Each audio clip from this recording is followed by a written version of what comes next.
Hello everyone, and welcome back to the channel. Tabletop RPGs like Dungeons & Dragons and others are a great way to meet new people and just have fun. Though, much like in real life, there's always a chance that you may have a run-in with someone who is so crazy, it makes you wonder how they survive in this world.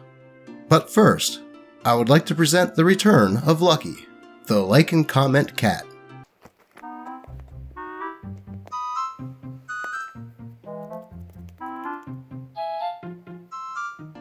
Yeah, he's such a good kitty. But with that out of the way, let's hop right into these crazy stories. Religious player apparently didn't realize this game has magic, demons, and witches in it. By Reddit user, Ethereal Reason. I am a first-time DM, and I firstly want to mention, I accidentally let this new player get a 9th level spell right out of the gate.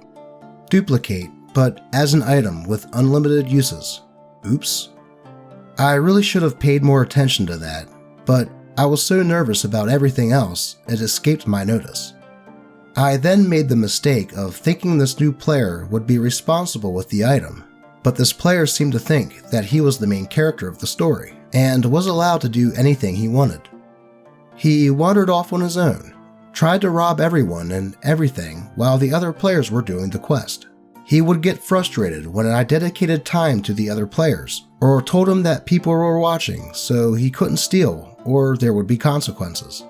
He poured all of his skill points into stealth, persuasion, and sleight of hand, and never rolled under a 20. I swear he did his sheet wrong because he was rolling way too high than should be possible at level 1.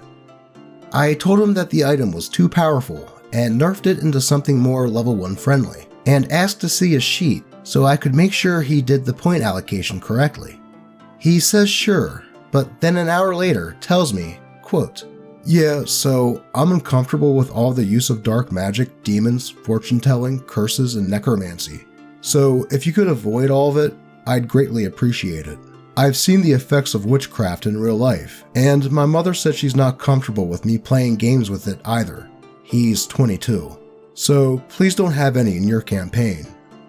I want to note, it's only after session 1, and literally the only thing they have encountered at this point is a fortune teller after being transported to a pocket dimension. So I prodded at this and asked him what exactly he is uncomfortable with, and he says, quote, "Creepy ladies telling you your fortune who are possessed by demons is real life stuff." Firstly, this fortune teller is an ASMR. You absolute empty-headed twat. And secondly, bruh, this is not real life stuff, and I'm not going to cater to delusion. This is a fantasy game. I'm going to put fantasy in my fantasy game. You can't cut out the magic. He then suggested that I write all of the magic to be portrayed as evil. And he suggested, and I quote, "Maybe you could make it so if someone is casting a familiar, to say something like she, our wizard, conjures the familiar out of the dark abyss where everything has gone to die using her black magic." I'm sorry, what? Like, he thought it was reasonable of him to ask me to 1. Rewrite my entire campaign to include no demons, curses, witches, fortune tellers, necromancers, or undead creatures, or anything vaguely heaven or hell-like. 2. Force me to make other players' characters evil because he thinks magic is real and evil, and therefore, the story has to reflect his feelings on the subject. And 3. Allow him to dictate to the other players what races they could or couldn't be. No tieflings allowed. Needless to say, I told him I'm not getting rid of half the stuff in D&D, just to accommodate him, and if he's uncomfortable with that, maybe he should play something else. He luckily agreed and dropped out. I feel kind of bad because I don't think I did a good job of establishing boundaries, but like, he joined a D&D game, not knowing there was going to be demons and witches. I think maybe he was pissed I didn't let him do whatever he wanted by nerfing his item, so he used the religion thing as an excuse, but I kinda doubt it. I kinda feel bad about it, but at the same time, he was very difficult to work with, and very unaware of how entitled he was being. he demanded a lot of time and effort. I hope the rest of the campaign gets better. Look, I don't hold anyone's religion against them. I'm of the mindset of you do you. Just don't force it or the rules held within on other people. But this guy seems like he came right out of the 80s when the satanic panic was in full force, especially against D&D. Coming into a fantasy game where magic, monsters, etc. are paramount, and expect the DM and other players to cater to your sensibilities is so freaking entitled. Being 22, maybe he should get out more and not listen so much to his mother, who sounds like she'd be like the mom from Carrie. But with that said, let's move on to the next story. I discover I'm a character in a book. By Reddit user Jack Throw. This happened 5 or 6 years ago, but I just discovered the subreddit, so here we go. I had just moved to a new town to start a new job. I didn't know anyone here, but I quickly made friends with a coworker, as we had similar taste in movies and games. I'm only there a few weeks before he mentions that some of his friends are starting up a game of Pathfinder and asks if I was interested in joining. I accepted, and we begin playing about a week later. I'm going to skip over most of the actual game stuff and who all the characters were, since it was pretty standard and not really relevant to the actual story. Group of adventurers meet up, form a team, and take on various mercenary jobs. There was an overarching plot where a lot of the trouble seemed to be caused by some evil druid, and we were heading towards a big confrontation with him. No real red flags from any of the players or the DM. Everyone is pretty cool. There's a fun, casual, jokey atmosphere around the table. The DM is a bit on the turbo nerd side, but not in an obviously creepy way, like a lot of the stories here. The DM wasn't too railroady, and the plot definitely had a direction, and we usually had a set objective, but we were pretty free to act within that framework. The game came to a screeching halt when one of the players privately linked us a story on a self-publishing website. This may not be the best term. It was set up that you get the first page or two free, and then you pay a few dollars for each chapter after that. The story is clearly based on the campaign we're playing. A lot of shared character names, and the plot points are the same. Now, if you read the title of this post, you're probably not too surprised by this revelation. But here is where it gets weird. This is one of those modern-day people get pulled into a fantasy world type stories. Not only were our characters featured, but the players were as well.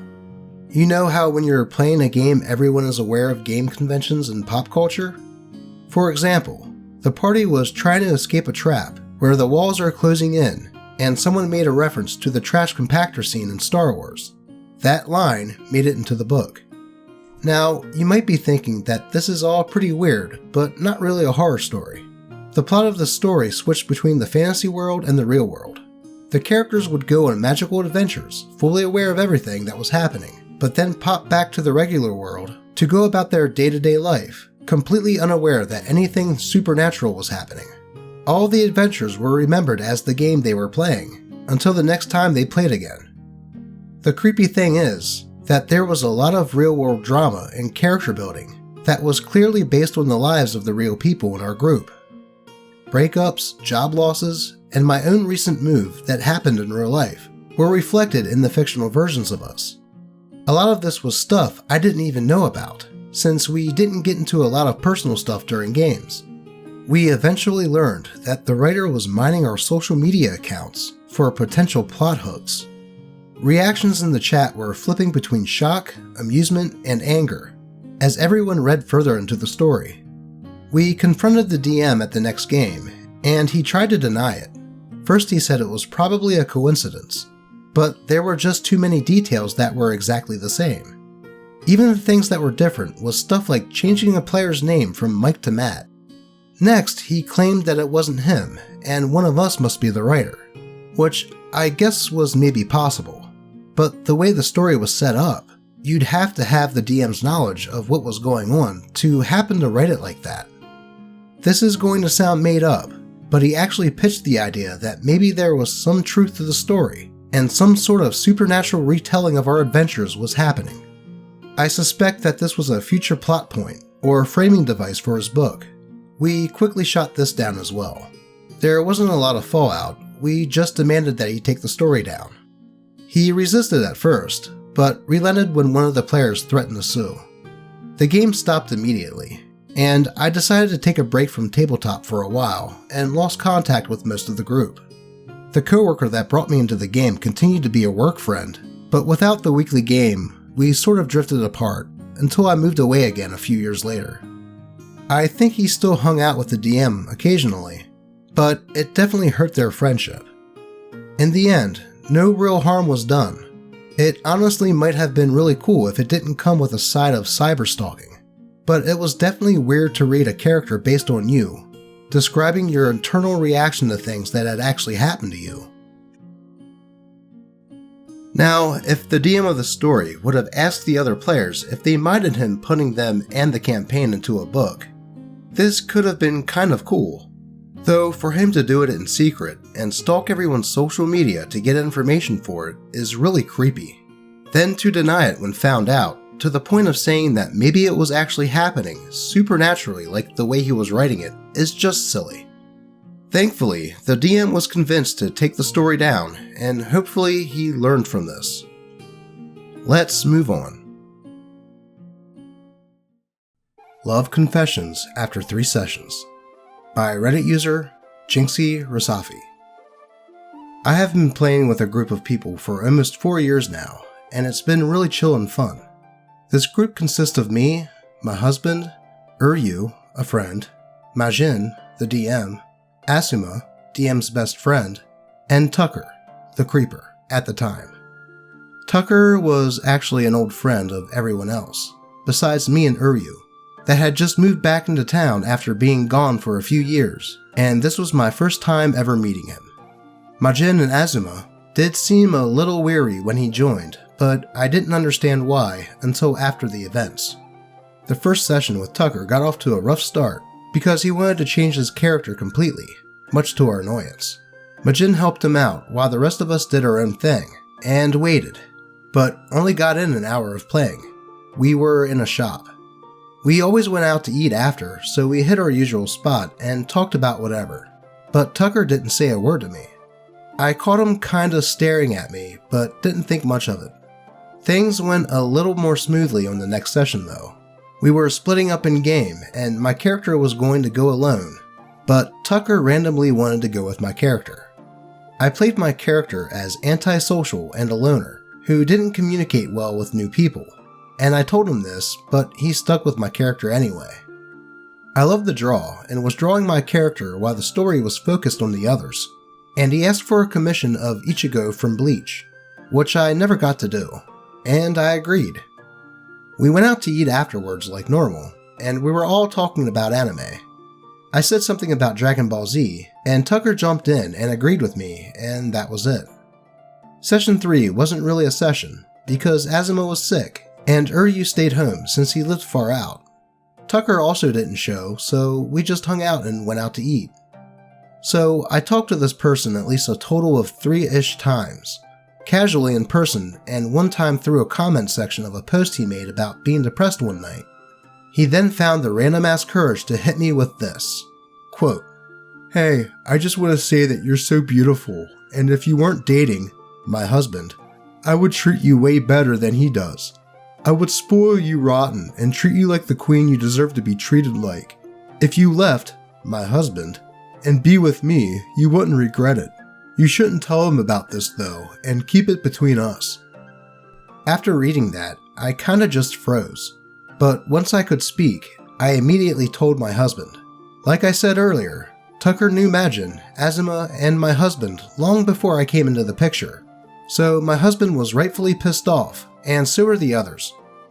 I was very uncomfortable and thought about leaving the campaign, but Majin and Asuma completely had my back and made it clear that they would be talking to Tucker at the next session. And oh boy they did. Majin kicked Tucker from the campaign by the end of their talk.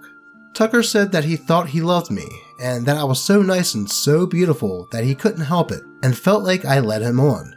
Because a casual conversation about anime is my nerdy mating call apparently. I felt bad at first, but Azuma told me how something like this happened before, and it ended with Tucker getting temporarily banned by the shop owner because he just didn't stop. After he was kicked, he posted on all of his socials about how depressed he was, which made me feel bad, so I attempted to reconcile, but it didn't go well. His whole attitude towards me 180'd and he snapped at me saying, quote, "Whatever, you don't know how depression feels or how bad, game over, thoughts are." So I left him with this, quote, "Actually, I know about as well as the next person how it feels, as I struggled with both since the age of 13. You'd know that if you actually got to know me instead of trying to play Mr. Steal Your Girl and get in my pants." So, yeah, that happened. Wasn't that crazy of a story, but it still makes me cringe to this very day. Well, talk about being desperate and ballsy at the same time. I think that Tucker may have read or seen too many stories about love at first sight and had it in his mind that he loved OP and that she did too. Kind of a scummy move to pull, especially seeing how she was married to what he likely considered to be a friend. Honestly, how did he think it was going to go down when he sent her that message? That she would leave her husband and start dating him because they agreed on some things about anime? I guess some people live in a fantasy, even when they aren't playing D&D. Have you ever run into someone like this? If so, I'm sure we would all love to read about it in the comments. Though, with that said, let's move on to the last story. DM vanishes due to Seth Green by Reddit user Deli Joe. This incident involved a Roll20 campaign I played in a couple years back. I've had many bad experiences with online D&D in the past, but this one might be the weirdest. The setting of the campaign was an Age of Exploration type thing, where the group was working for the administrator of a colony in a newly discovered part of the world. Our first job was to investigate a group of bandits that were menacing the citizens of the colony. We were given a description of the bandits' leader and his name. His name was Seth Green. The players all laughed and basically said to the DM, "You mean like the actor?" The DM was completely confused and said that he picked the name randomly and never heard of an actor named Seth Green. So the next 30 minutes or so consisted of the players basically telling the DM who he was and what roles he was in, particularly his famous role as a werewolf in Buffy the Vampire Slayer. We even suggested that he make the bandit leader, Green, into a werewolf. Looking back on it, maybe this is where the players might have overstepped their bounds, but the DM seemed to take it all in stride and didn't seem at all like he had any issues with the situation. So the session went on, and after some really lucky rolls, we managed to defeat the bandits and capture Seth Green alive. Before we start to interrogate him, this is where the DM ended the session.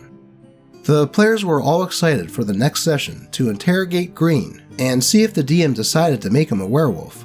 Then, the next day, I log into Roll20 and find that the campaign page was gone, and the DM completely deleted his account. All attempts to contact the DM after that failed, and that was it. To this day, I wonder what happened. Did he vanish because he was so embarrassed that he didn't know who Seth Green was? Did he think we ruined his campaign with the whole werewolf thing? Maybe it was something else completely. But to this day, I've never heard from this mysterious DM ever again. Maybe he was the werewolf after all. Well, this is certainly a unique story. I can understand the party making a little joke about the game, but to go on about it for 30 minutes to the DM might have been a little overboard. But then for the DM to completely ghost everyone because of this is also a tad much. I mean, I can understand getting a little upset at the players for derailing the game for that amount of time. But it would be at that point where he should have asked them to drop it and move on. This is a good example of why communication is so important when playing and running games. And there's no real bad guy in this story. Just a case of everyone overreacting to something small. I would love to hear what you all think about this one in the comments, as I am a bit flabbergasted myself. Have you ever been in a game with a player or a DM that just makes you sit back and say to yourself, what the hell was that? If so, I would love to hear about it in the comments. If you have a story that you would like to be read in a video, feel free to post it on the channel subreddit r/DnD Doge, post a link in the comments, or even DM me on Twitter. As always, I appreciate all of you, and hope you never have a run-in with crazy people like the ones in these stories. Until next time.